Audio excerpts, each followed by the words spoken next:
And now it's working. You never know. I bet Jenna was getting nervous. Welcome to Pub Day Tuesday. It's Reading with Robin here on behalf of A Mighty Blaze. And thank you very much for tuning in. It's very exciting to be here. And it's really exciting when the Facebook Live thing works. Yeah. Lisa Duffy and I were just chatting off air, and Lisa reminded me that we were in Boston together Yep. in the fall. Lisa, no wonder. It was like, she's so familiar, so familiar. And we, back in the day, there used to be a thing called the book festival where people would gather. The good old days. In the good old days, throngs of people sitting on top of each other, coughing furiously, eating food, rubbing elbows. Sharing cheaters. So Lisa, that is so funny. So we have our panel with Randy Susan Myers, Lisa, and I forget. Oh, yeah. I forget. Somebody So, else, yes. so Lisa, so what you want to read, is that what it was? I went to read, and I'm middle-aged and I can't see squat without my cheaters, and I had somehow managed to lose them in the 30 yards between like the area where you get together and the area where you read, and I didn't figure it out until literally 20 seconds before we were supposed to, and I was supposed to read like for a significant amount, I mean, at least 5 minutes or something like that. Yeah. So luckily I just had to like throw it out to the audience, hey, does anybody have a pair of cheaters? And this lovely woman sitting in the front, thankfully. Otherwise, I don't know, I would have just been talking for 5 minutes. I would prefer that's their rule. Like that's that event that we did in the cafe. That's how it is. It's like reading, but Yeah. you're right. These now you couldn't say to somebody have cheaters. You'd have to have like a space person walk in with all sorts of garb going, I mean, you couldn't do it. And people are so kind to want to help out. Even think about like, anyone got a pen? I need a marker. I need, Yeah. can't touch anything. And we go to do those things without really thinking. Anyway, so Yes. Lisa Duffy, it's Pub Day. She's joining us here on A Mighty Blaze. Visit lisaduffywriter.com because Yes. apparently someone stole your name. They did. And I will give your introduction. Lisa Duffy is the author of The Salt House, named by Real Simple as Best Book of the Month upon its June release, as well as Bustle's 17 Best Debut Novels by Women in 2017. And this is home of Publisher Weekly starred review novel and 2019 favorite book club pick. Yay, book clubs. Lisa received her MFA in creative writing from the University of Massachusetts. Her writing can be found in numerous publications, including Writer's Digest. She is the founding editor of Roar, a literary journal supporting women in the arts. Her third novel, My Kind of People, is out today. It's Pub Day Tuesday, and welcome to A Mighty Blaze, officially, Lisa. Thank you so much. And, thank you, Robin, for doing this and A Mighty Blaze. I mean, you guys have been a godsend to authors coming out with books during this time, and readers. So, they know that these books are out there. So I'm so happy to be here. And this is the actual book, My Kind of People. This is right. This is BYOB Tuesday. Wait, can I bring it a little closer? I need someone's cheaters. Wait, here we go. Oh, thank you. That looks great. I love the title. I mean, how many times do we say like, oh my God, those are my kind of people? Yeah, yeah.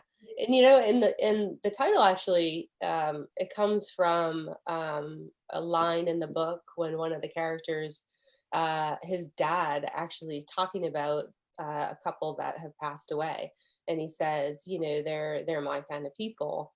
But what he doesn't know, and I think it goes to sort of the larger theme of the book, is that this particular couple, they're very before they passed away, they were very engaged in the community, and doing a lot, and sort of like the perfect couple.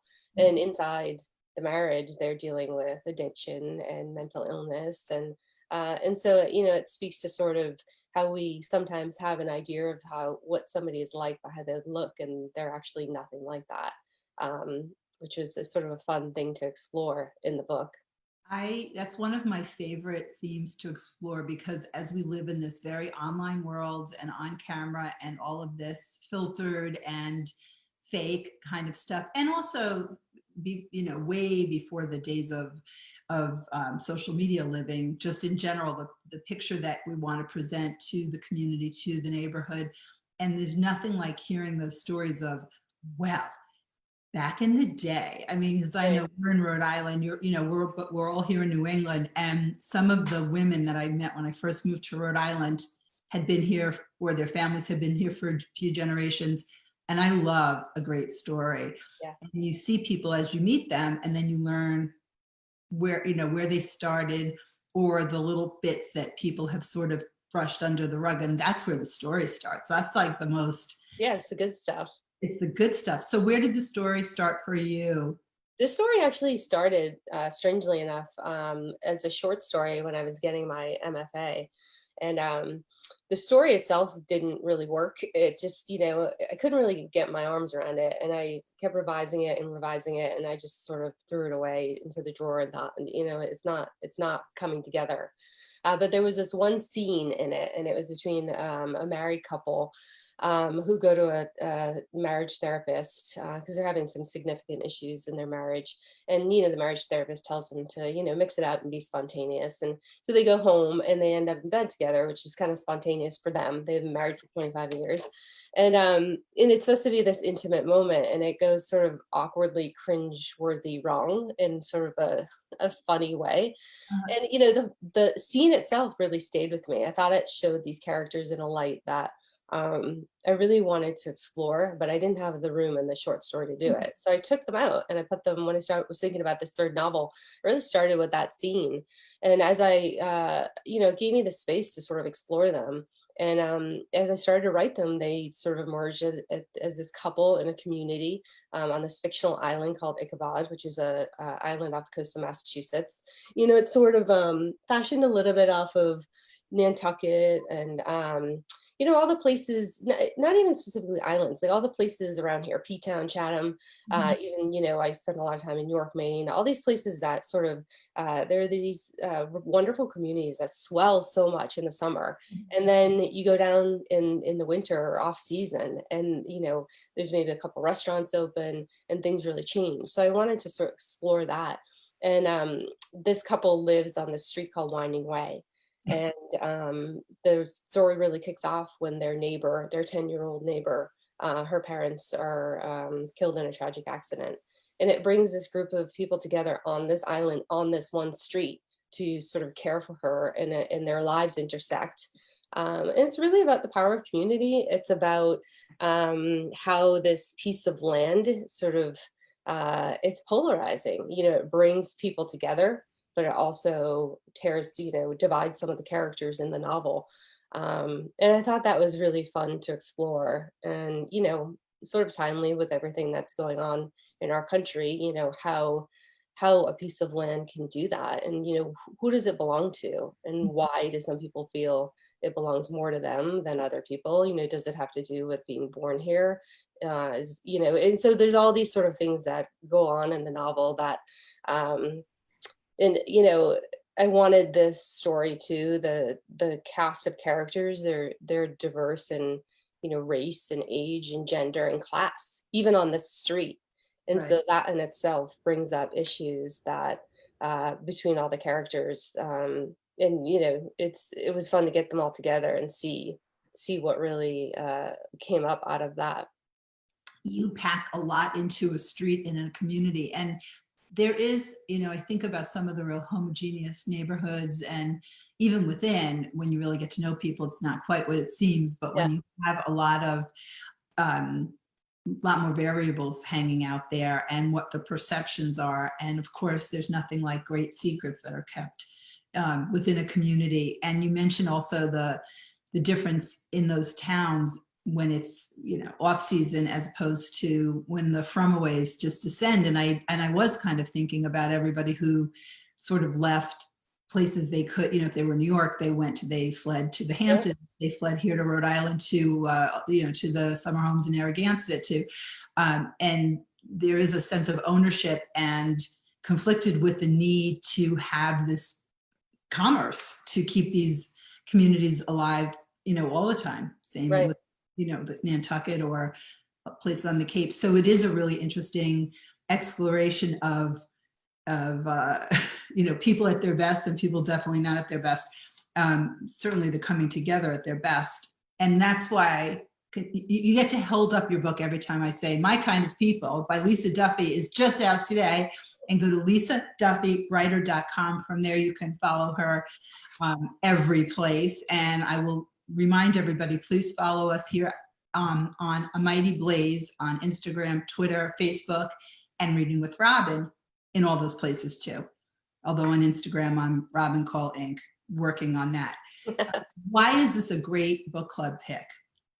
Well, I think at the core of the book, it's really about friendship and community and marriage and love, but love between all different sorts of people. And so I think there are a lot of things to talk about. And I think even from the reviews that we're getting, it's interesting. There's a couple characters that really get under people's skin.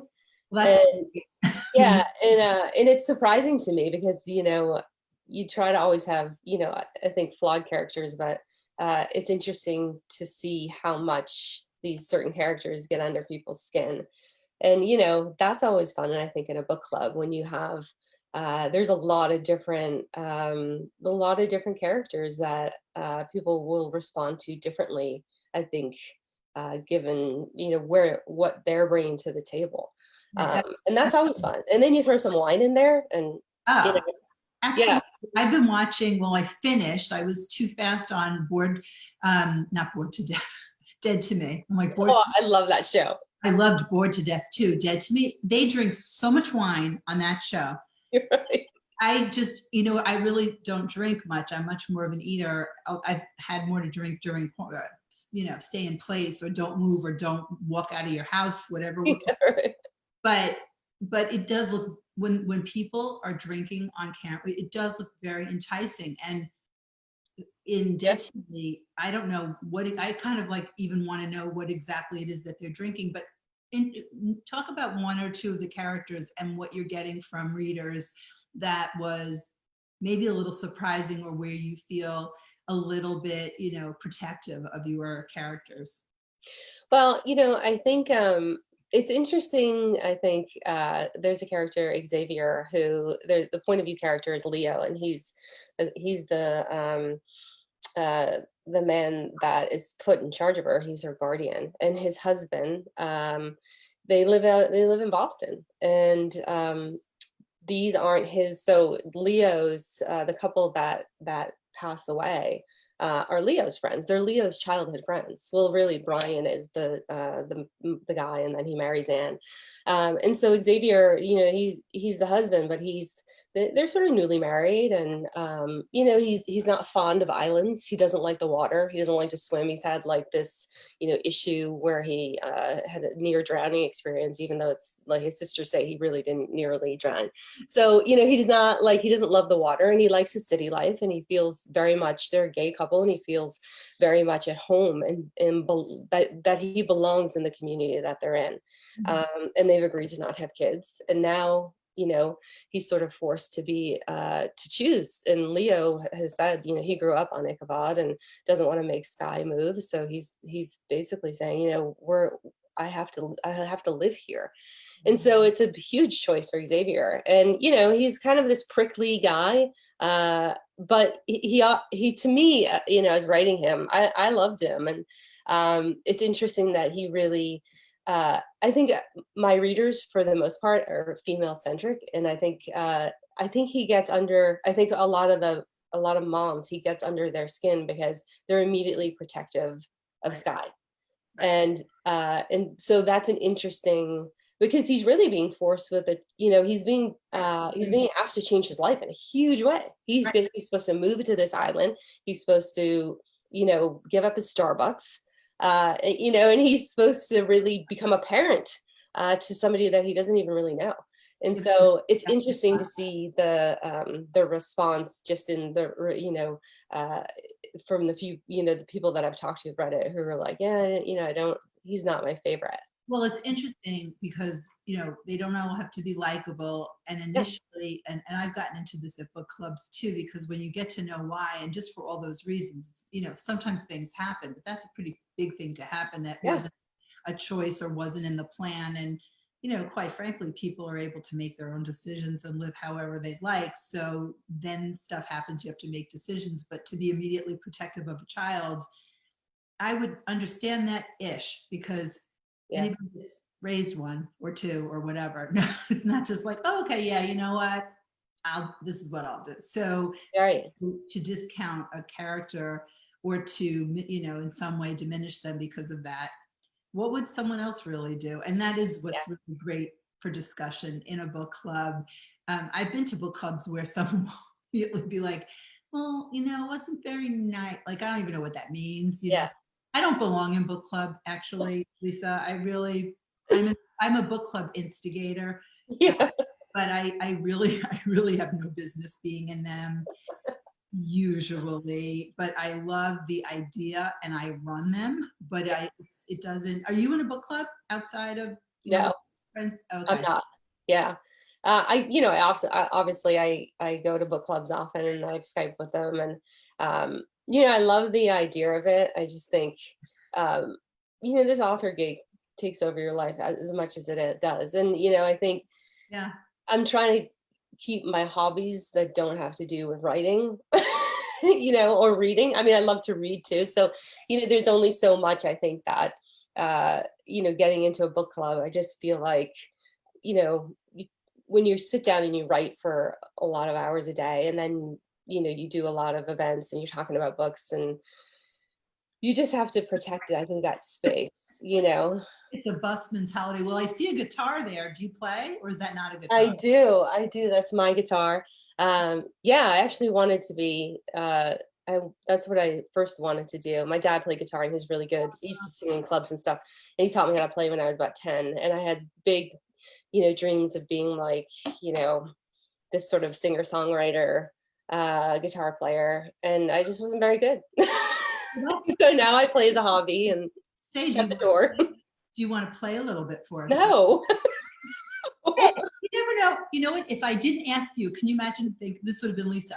So I had the guitar. She didn't even ask me. No, I can't think of anything more horrifying than playing on live. Like, I shut my door sometimes. My husband likes to listen to me sometimes, but I think he just humors me. My dog might come in, but he'll fall asleep. Well, that's a great audience of two. I Yeah, mean, it's really just a private sort of hobby that I wish that I could share it in a way that I felt that I was good enough to share it, but I'm not. So okay. yeah. Says you. I have a feeling if we scratch that surface, there'd be a lot more that we could hear. What are some other hobbies that you enjoy? Oh God, a lot of different. I mean, I love to cook. We do a lot of cooking here. We live actually on the South Shore, so we're on a tidal river in my backyard. So, we do a lot of boating. We do a lot of, I have a 10-month-old black lab. So I'm out with him literally every half hour. Where is he? Is he right there somewhere? No, my daughter took him actually. He was banned because he's 85 pounds and he doesn't know that he's 85 pounds. So he would take me out. Is he full If grown then? 85 pounds at 10 months or no? Yeah, he's done. I mean, he can't, and he's just a thick dog. Like, Right. he's one of those English Labradors. Um, so yeah, we do a lot of, just hanging around the house. We have a blended family, so we have 6 kids, Wow. Are from they all 17 to 37. Are they all? Oh, so they're not all there now No, so my 3 stepdaughters they live locally, but they're all married, have houses and whatnot. So my kids, 17, 19, 21, are home. But everybody's close, so we get together all the time, and we love to do family dinners. And then.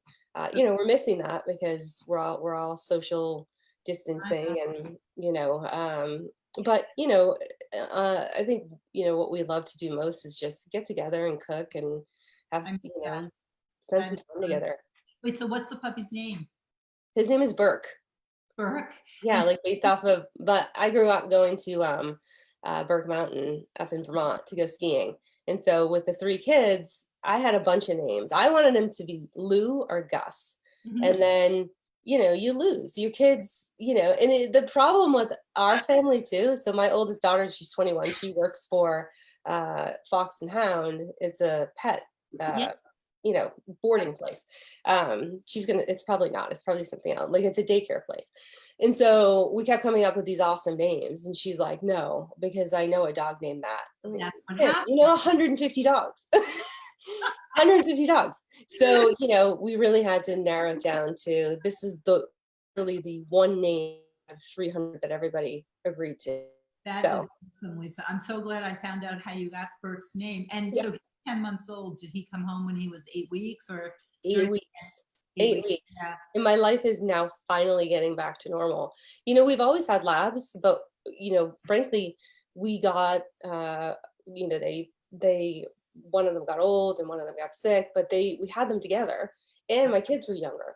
Right. And so I didn't realize really, now my kids are all older and, I brought home this 8-week-old puppy and my God, I mean, it just was so much work.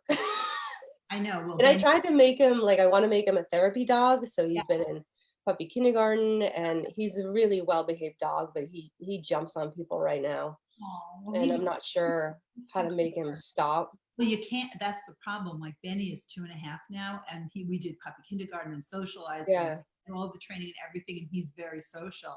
And now it's so sad because we go for a walk. I realize I have to go. We have a 2 o'clock. Rachel Birnbaum is probably in the wings waiting. But yeah, we go for a walk, and I'm like, you can't say hello, you can't do that, and Yeah. all those things. Will you post a picture of little Burke? I want to I see. will. Wait. I think I have well, you probably have to go. Look Well, at it. yeah, Lisa's Showing waiting. pictures of my dog instead of the book. I'm sorry, Rachel's waiting. See him? Oh, wait, hold up. Yes. Oh, Burke, those eyes. Lisa, thank you so much. But now that you held up Burke, hold up my Oh, kind it's the book. Yeah, that's why we're here, right? and the book, My Kind of People by Lisa Duffy. Yes. Visit LisaDuffyWriter.com. Follow her on Facebook, Instagram, Twitter. Congratulations. Happy Pub Day. You. And Thank you for having me. oh, it's our pleasure on behalf of Mighty Blaze. I will say our pleasure. And next up, Rachel Barenbaum, Bend in the Stars, paperback Pub Day. So I'm going to say goodbye to you. Thank you, Lisa. You're Robin.